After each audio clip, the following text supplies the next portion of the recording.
은혜 받을 하나님의 말씀 시편 17편 1절에서 15절까지의 말씀입니다. 시편 17편 1절에서 끝절까지의 말씀 찾으셨으면 교독합니다. 제가 먼저 읽습니다.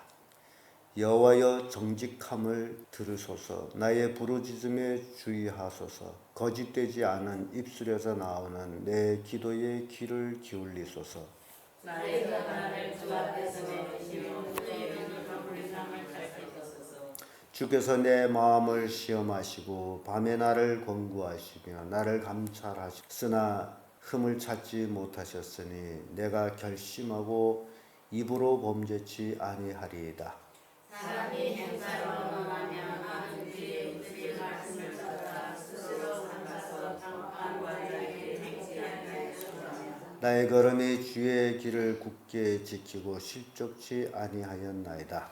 하나님이 여호와의 나에게도 배하였사오니 귀를 기울여 내 말을 들으소서. 주께 피하는 자를 그 일어나 치는 자에게서 오른손으로 구원하시는 주여, 주의 기이한 인자를 나타내소서. 나를 눈동자같이 지키시고 주의 날개 그날에 하소서. 나를 압제하는 악인과 나를 에워싼 극한 원색에서 벗어나게 하소서. 저희가 자기들에게 잠기면 우리로 평안을 하나이다.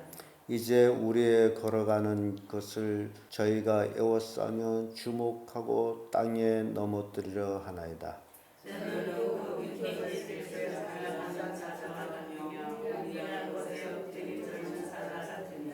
여호와여 일어나 저를 대항하여 넘어뜨리시고 주의 칼로 악인에게서 나의 영혼을 구원하소서. 여호와여 인생에서 나의 영혼을 다른 장사람에게서 나를 내 손으로 구원하소서. 그는 주의 제물로를 세우시고 자네를 하고 남은 땅을 나에게 주셨나이다. 나는 의로운 중에 주의 얼굴을 보리니 깰 때에 주의 형상으로 만족하리라. 아멘. 이 말씀으로 정직한 자의 기도, 이런 제목으로 말씀을 나누겠습니다. 다윗은 자신이 하나님 앞에서 정직하게 행하였으므로 자신의 기도를 하나님이 들어주시고 그 처한 환경에서 구원해 주시기를 간절히 기도하는 내용을 우리가 읽었습니다. 인생은 고난받기 위해서 태어났다라고 말씀하던 것처럼 인생은 하루하루 어떤 의미에서는 고난의 연속입니다. 인생은 믿음으로 살지 않게 되면 고난에 빠져서 쉬어져 나올 수도 없는 그런 인생입니다. 그래서 이 험악한 세상에서 살아가는 인생들은 하나님을 의지해야 되고 또 하나님의 도움을 받아야 되고, 그래서 하나님의 인도 속에서 하루하루 승리하며 사는 것이 이 땅에 살아가는 인생의 삶입니다. 또 다른 말로 하면 그것이 믿음의 삶입니다. 다윗은 죄를 지었고 또 그 죄로 인해서 극심한 환난을 당하면서 하나님 앞에 철저히 회개하며 자신이 정직하게 살려고 애를 썼던 그 모습들을 봅니다. 그래서 오늘 정직한 자가 도대체 어떤 자이며 또 정직한 자의 기도를 하나님이 들어주실 것에 대한 그런 내용들을 우리가 읽었습니다. 오늘날 우리도 예수 그리스도를 믿고 하나님의 자녀가 됐다라고 우리는 고백을 합니다.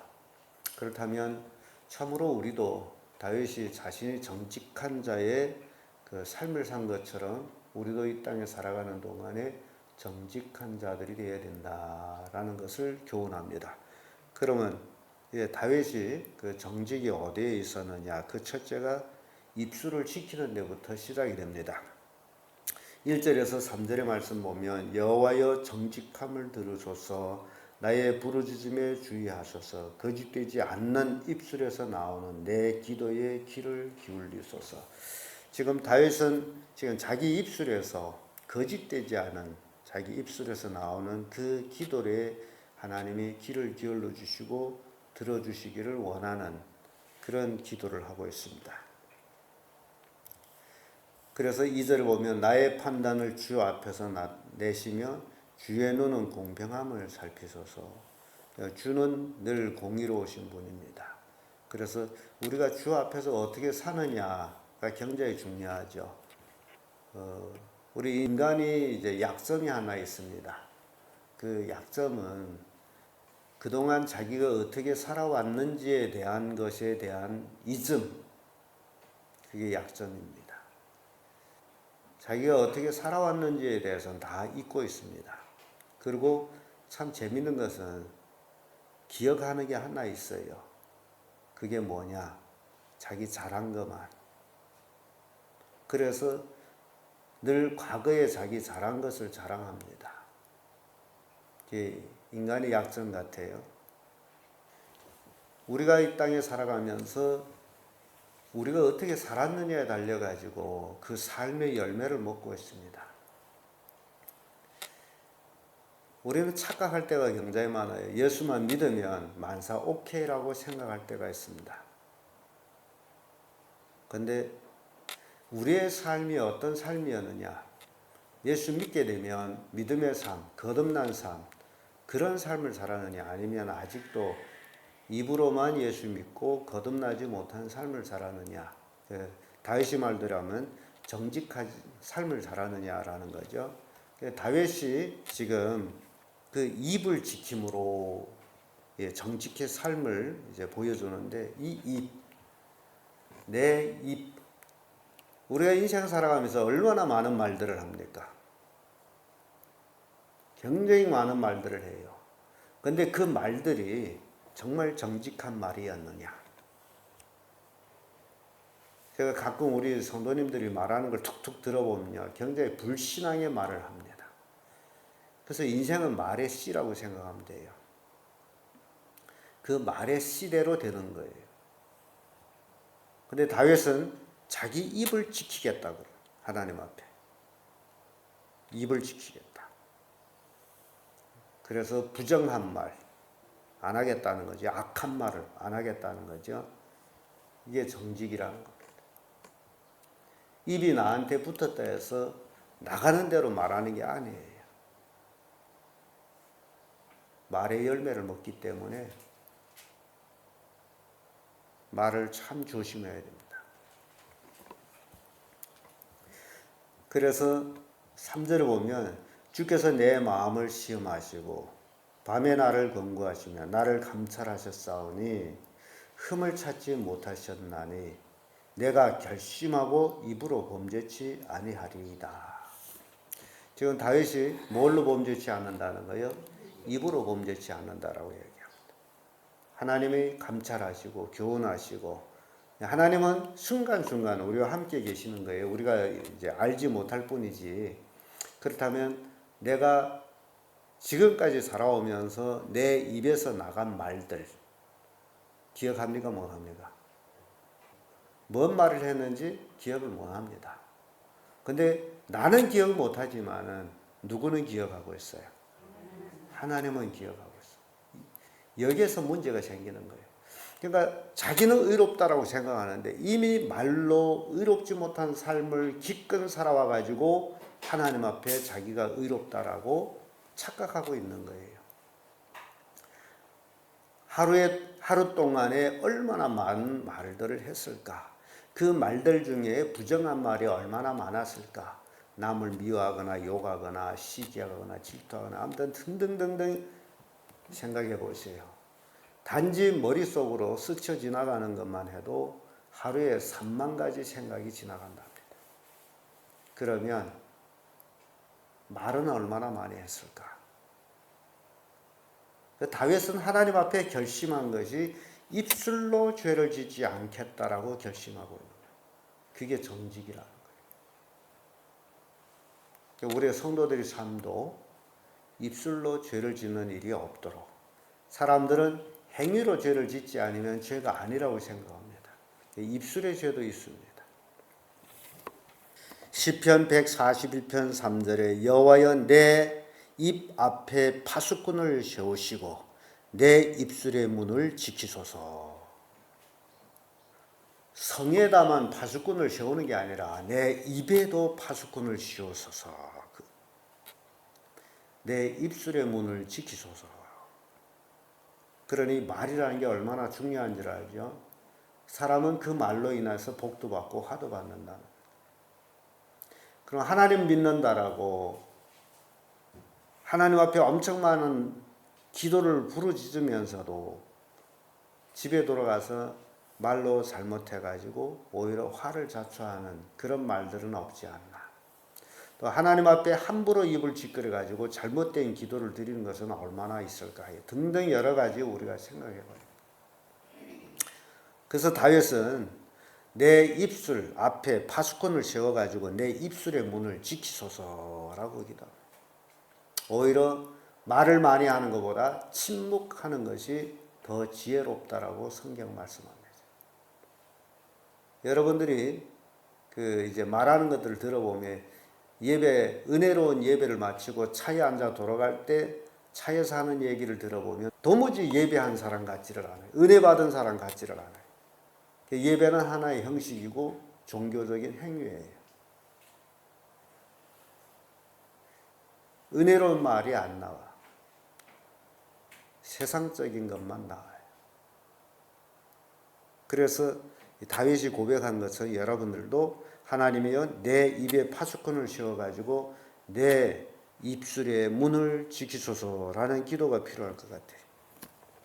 잠언 13장 3절에도 입을 지키는 자는 그 생명을 보존하나 입술을 크게 벌리는 자에게는 멸망이 오느니라. 이런 말씀입니다. 믿고 안 믿고를 떠나서 이 입이라는 그 하나 가지고 생명을 얻기도 하고 멸망을 자초하기도 하는 거예요. 그래서 다윗은 입을 지킴으로 정직한 자의 대열에 서는 모습입니다.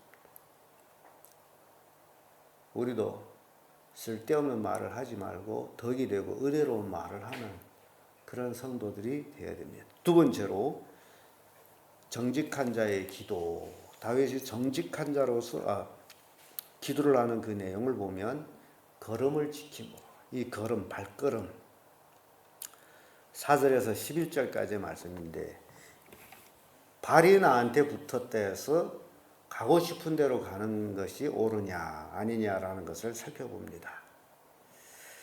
4절에 보면 사람의 행사를 논하면 나는 주의 입술의 말씀을 쫓아 스스로 삼가서 강포한 자의 길을 행치 아니하였사오며, 지금 강포한 자의 길을 행치 않았다라고 얘기하면서 5절에 나의 걸음이 주의 길을 굳게 지키고 실족치 아니하였나이다. 지금 다윗은 자기 걸음을 주님의 길로 굳게 지키면서 실족치 아니했다라고 고백합니다. 하나님이 내게 응답하시겠고 고로 내가 불렀사오니 귀를 기울여 내 말을 들으소서. 주께 피하는 자를 그 일어나 치는 자에게서 오른손으로 구원하시는 주여 주의 기이한 인자를 나타내소서. 나를 눈동자같이 지키시고 주의 날개 그늘 아래 감추소서. 나를 압제하는 악인과 나를 에워싼 극한 원색에서 벗어나게 하소서. 저가 자기 기름에 잠겼으며 그 입으로 교만을 말하나이다. 이제 우리의 걸어가는 것을 저희가 에워싸면 주목하고 땅에 넘어뜨리려 하나이다.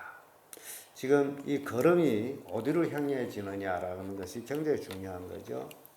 우리가 걸어가는 걸음, 내 발걸음입니다. 주의 인도를 따라서 가는 걸음이냐 아니면 세상 인도를 따라서 가는 걸음이냐, 이 걸음. 다윗은 그 걸음을 굳게 해서 실족지 아니하려고 했던 그 모습을 봅니다. 걸음을 굳게 해서 주의 길로. 그래서 세상에는 두 갈래 길이 있습니다. 하나는 생명의 길, 하나는 사망의 길. 그래서 그 길들을 우리가 살펴볼 때 강포한 자가 가는 길이 있고 주님이 가는 길이 있고 우리가 가야 할 길, 내가 가야 할 길, 어느 길로 갈 것이냐, 강포한 자의 길로 갈 것이냐, 주의 길로 갈 것이냐라는 것이 우리가 선택해야 되는 건데 다윗은 주의 길로 가기로 굳게 다짐하고 실족치 아니했다라고 고백합니다. 시편 1편 1절의 말씀 보면 복 있는 사람은 악인의 꾀를 쫓지 아니하면 죄인의 길에 서지 아니하면 오만한 자의 자리에 앉지 아니하고, 이 복 있는 사람이 어디로 가느냐가 이미 그 복이 있느냐 없느냐가 결정됐던 것을 보여줍니다. 복 있는 사람은 악인의 길을 쫓지 않는다. 복 있는 사람은 죄인의 길에 서지 않는다. 복 있는 사람은 오만한 자의 자리에 앉지 않는다. 이미 복 있는 사람이 어떤 사람인지를 구분해 주었습니다. 이 복 있는 사람의 그 가는 길과 서는 곳과 그것들을 살펴보면서 그 다음에 우리를 생각하는 거죠. 성경은 분명히 복 있는 사람은 악인의 길을 쫓지 아니하고 죄인의 길에 서지 아니하고 오만한 자의 자리에 앉지 않는다라고 얘기하는데, 도대체 나는 누구를 쫓아갔으며 나는 어느 길에 서 있었으며 나는 어느 자리에 앉아 있었느냐, 그걸 살피는 거예요. 이미 거기에서 내가 복 있는 자가 되고 또 복 없는 자가 되고 이 결론이 나는 거예요. 복 없는 삶을 기껏 살아가지고 주님 앞에만 와서 주야 복을 주세요 아무리 외쳐서 그게 해결되겠느냐 말이에요. 우리에게 심각한 교훈을 줍니다. 성경에 말씀한 것처럼 복 있는 사람의 그 행위대로 내가 지금 살고 있느냐. 근데 성도님들을 보게 되면 그 악한 꾀에 잘 빠지더라고요. 또 악한 꾀가 뭔지도 모르고 따라가기도 하고요. 그러면서 자기가 복받을 위치에서 벗어나는 거예요. 죄인의 길에 서지 아니하며, 죄라는 것이 뭔지를 모르고 덮어놓고 동정하는 사람들이 있습니다. 그 세상 법적으로 얘기할 때 죄인을 공조하거나 숨겨주거나 하게 되면 죄인과 똑같은 공모죄를 받습니다. 그래서 우리가 죄를 책망할 때는 같이 죄를 책망할 수가 있어야 되는데,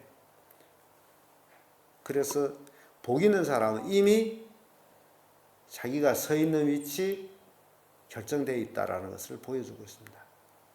여러분들이 진정 복 있는 자가 되기 위해서 걸음을 지키는 자가 되라 그 얘기예요. 걸음. 내가 지금 어디로 가고 있느냐, 어디에 서 있느냐, 누구와 함께 하느냐, 이런 것들을 여러분들은 잘 살펴야 돼요. 그래야 복 있는 자가 되지, 그렇지 않으면 아무리 죽을 때까지 하나님 앞에 부르짖으며 기도해봤자 아무 소용이 없습니다. 왜냐하면 죄악된 자리에 서가지고 기도해서 뭔 의미가 있겠냐 말이에요. 생각해 보세요. 그 누가복음에 보면 부자와 거지 나사로의 비유가 나옵니다. 부자는 이 땅에 살면서 부자로서 잘 살았어요. 근데 그의 서 있는 위치는 악인의 길이었어요. 그래서 결국 죽어서 어디로 갔습니까? 지옥 음부로 갔습니다. 음부에 갔더니 와, 이게 말이 아니에요. 너무 고통스러워. 그래서 그 음부에서 기도하는 내용을 나옵니다. 잘 기억하세요. 음부에 가서, 지옥에 가서도 기도한다는 내용이에요. 근데 그 기도하는 내용을 보면 지금 아브라함한테 하는 거죠. 아버지 아브라함이여, 그 나사로를 나한테 보내셔서 손가락에 물을 찍어서 내 혀를 서늘하게 해주세요. 지금 내가 불꽃 중에 고민하고 있습니다. 지금 기도를 했어요. 그 기도 내용인즉 이 음부라는 곳은 너무나 고통스러워서 정말 손가락에 찍을 물 한 방울만 있어도 위로되는 그런 곳입니다.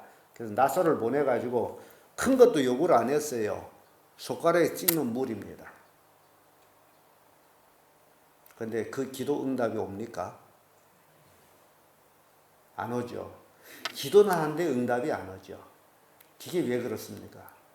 네가 어디에 가 있느냐, 어느 위치에 있느냐, 지금 음부에 앉아 있으면서 기도한들 되느냐 그 얘기예요.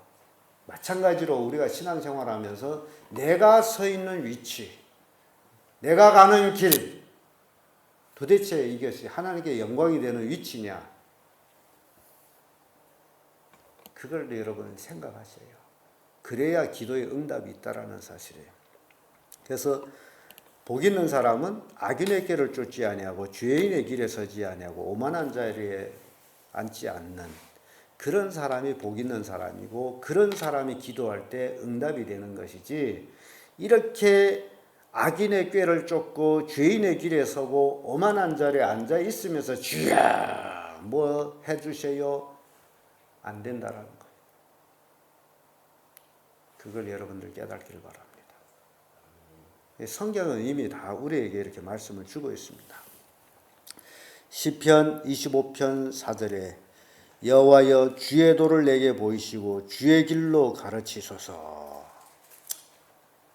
주의 도를 보여주시고 주의 길로 가르치소서. 우리는 매일같이 예배하면서 주의 길의 가르침을 받고 있는 자들입니다. 그런데 그것은 하나의 설교에 지나가고, 여러분 잘 생각하세요. 이 강단에서 흘러나오는 모든 말씀은 하나님이 지금 나한테 주는 말씀이라고 아멘으로 받아들이고 그 말씀대로 살면 주의 길로 행하지만은, 그렇지 않고 그거는 하나의 목사의 설교에 불과하고, 나는 이렇게 살 것이다, 이거는 내 습관된 삶이요 고쳐지지 않는 것이다 라고 생각한다면 절대로 복을 받을 수가 없습니다.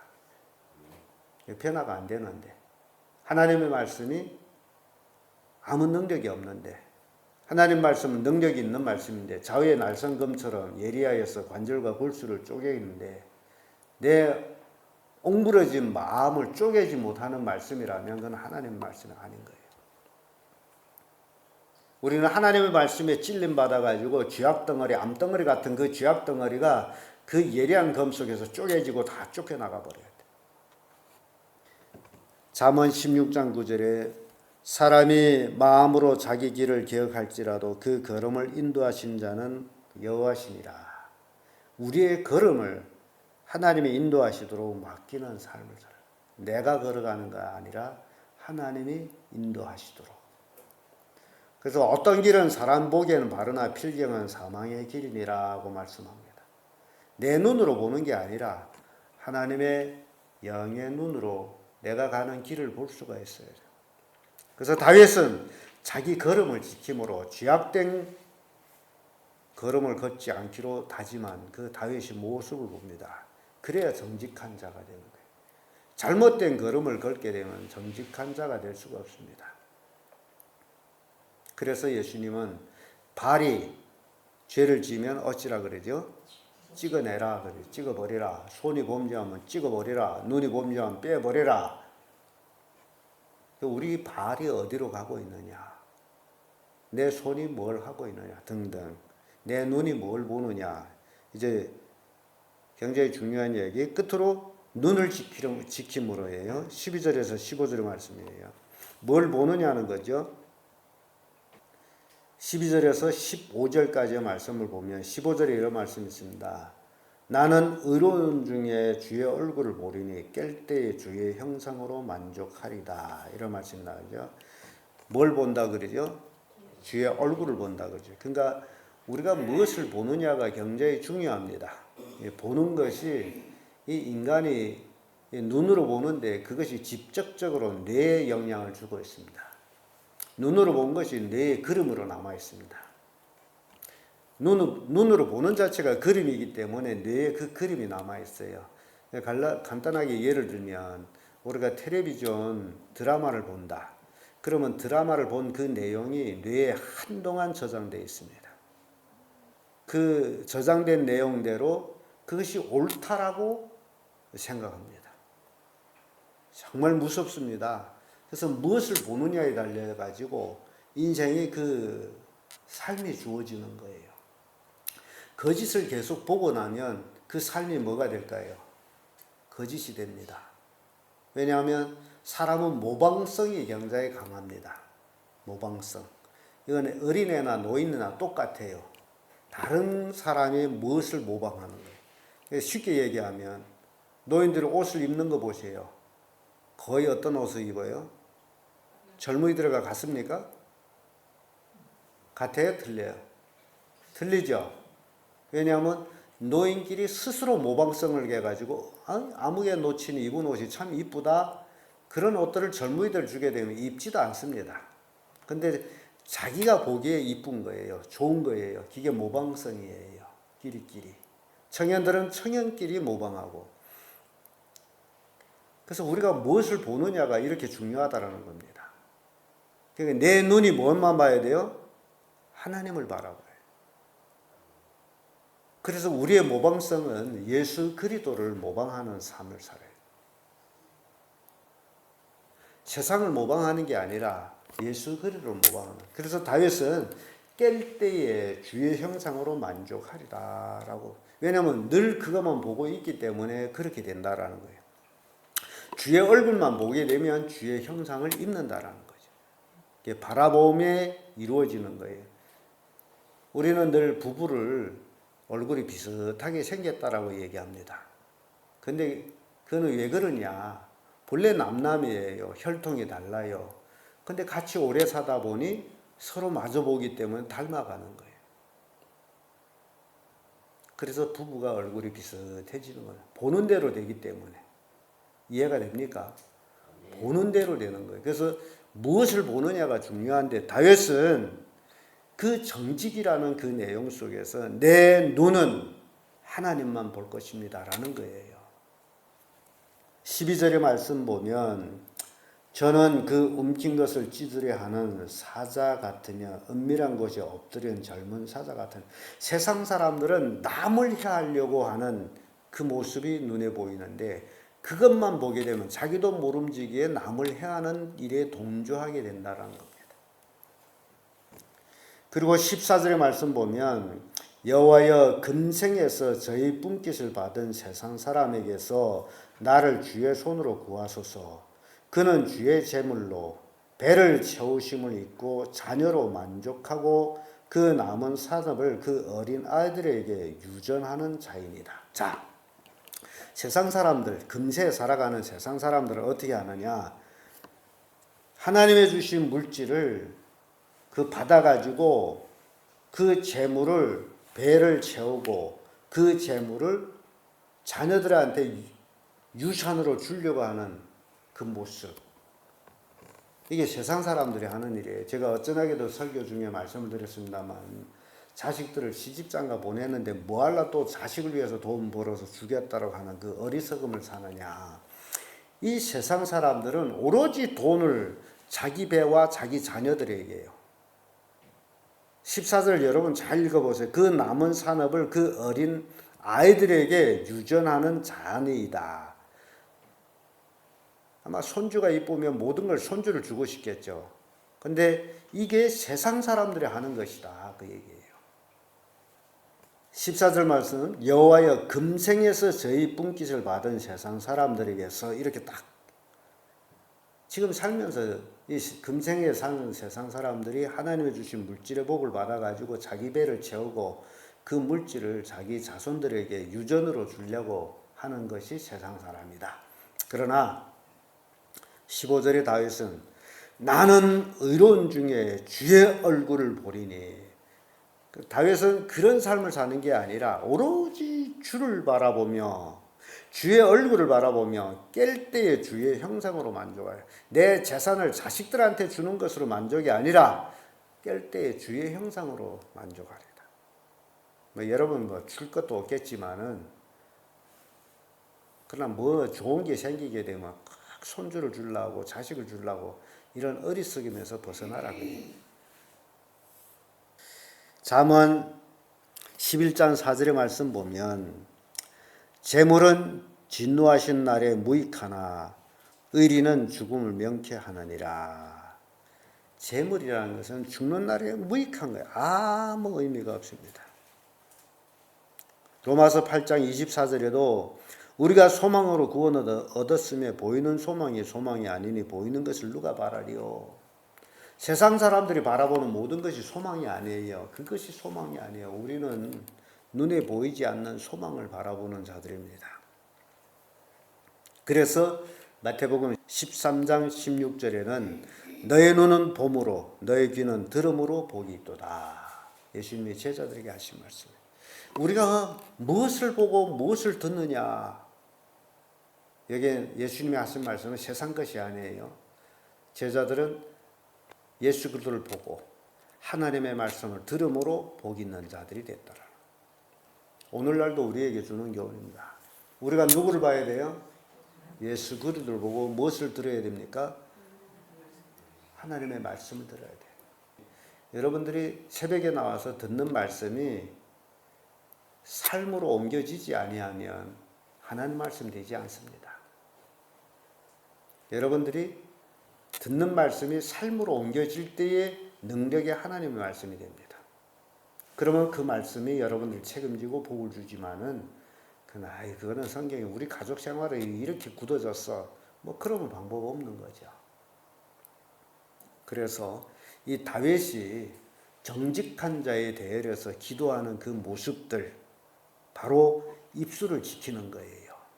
걸음을 지키는 거예요. 눈을 지키는 거예요. 그것이 정직한 자예요.